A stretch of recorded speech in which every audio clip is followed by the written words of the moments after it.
Alright guys, we're back. I'm going to be watching hide and seek stories animated.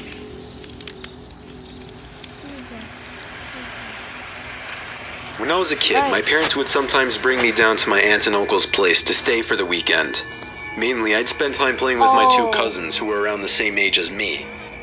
They lived on a small farm with plenty of open space, and we could run around doing... My grandma's house. Yeah. No, my grandpa. My grandpa's home. Your grandfather's here? Your grandmother's not? No. She's at work. All right, thank you.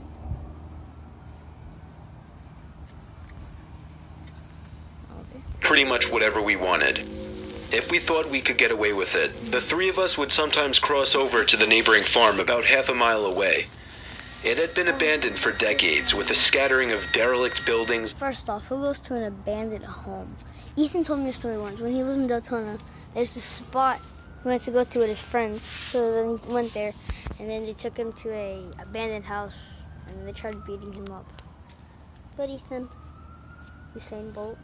And other structures still standing on the property, I being called? just begging to be explored.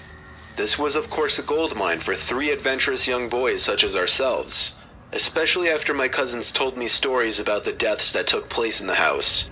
It was pretty classic fare. A man goes crazy, axe murders his entire family, hangs himself, returns every night as an angry spirit looking for new victims.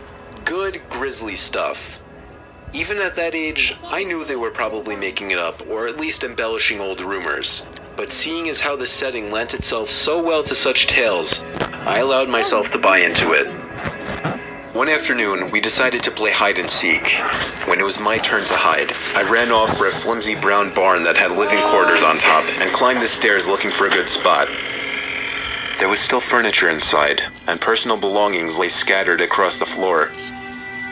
I maneuvered over broken dishes, tattered clothes, and crumbling books, eventually coming to a small room with a closet. Jackpot.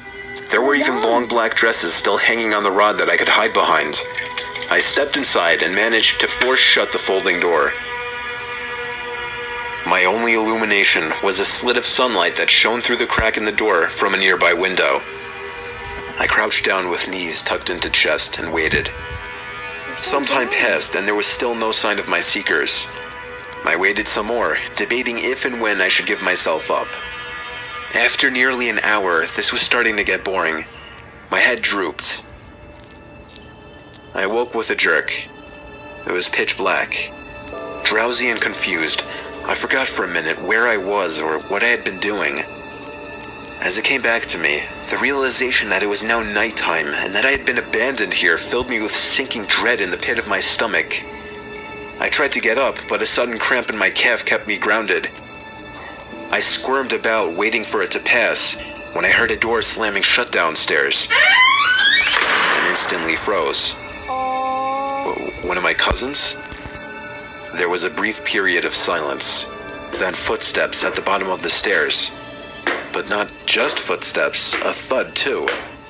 After every other step. These weren't the footfalls of a child. They were slow, heavy, deliberate.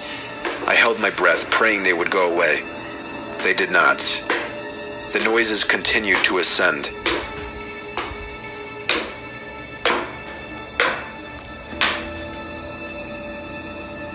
After another moment of silence, the walking resumed. This time along with a steady scraping sound, like something heavy being dragged across the floorboards. The footsteps made... Who in the right mind would hide in an abandoned home knowing it's like half a mile away from your seekers? Ain't nobody trying to walk that far. made their way through the debris and wandered aimlessly through the various rooms. I thought I could smell something faintly putrid. The constant scrape sent cold shivers coursing down my arms and back. My worst fears were realized when the steps reached the bedroom doorway. They got closer and closer and finally stopped directly in front of the closet door. I couldn't see a thing. After an agonizing pause, they continued on over to the other side of the room and out the doorway again. They faded away down the hallway.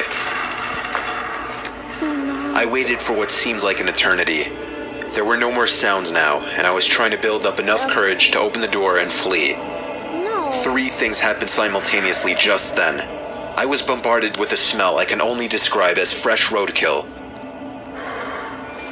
I heard raspy breathing behind me in the dark closet, and I felt hot breath against the nape of my neck. That was enough for me to hurtle myself out from the confines of that nightmare space, relying on memory and scant moonlight to navigate through the darkened house. Oh, look at that. All the while, I heard footsteps chasing behind me, closing in with terrifying speed. It was a clumsy, torturous escape full of trips and bumps and blind stumbling. I never looked back, at least not until I had burst out the front door and into the country night. And when I did turn around, I saw absolutely nothing. There were no more footsteps and nobody was chasing me. That didn't stop me from running though, all the way back to my aunt and uncle's house. There was a police car in the driveway when I got back. My parents were there too, worried sick. Everybody demanded to know where I'd been. Apparently, when my cousins still hadn't found me by evening, they'd returned home to tell their parents. Eventually, the police were called in and informed me that they had already scoured every building on the farm. The insinuation that I was lying about my whereabouts didn't go unnoticed. None of it made any sense. It wasn't until years later that one of my cousins filled in a final piece of the story.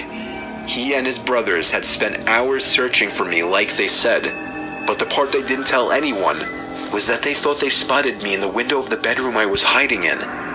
And when they got closer, they saw that it wasn't me. A young boy neither of them recognized was smiling and waving down at them and gesturing for them to come upstairs. That's when they ran back home. All of this while I slept in the closet. Oh no. I'm gonna have nightmares for the rest of my life. I'm never playing hide and seek again with you, Donnie. I'm just saying. Just look at my face. Ew, no, Linda, no.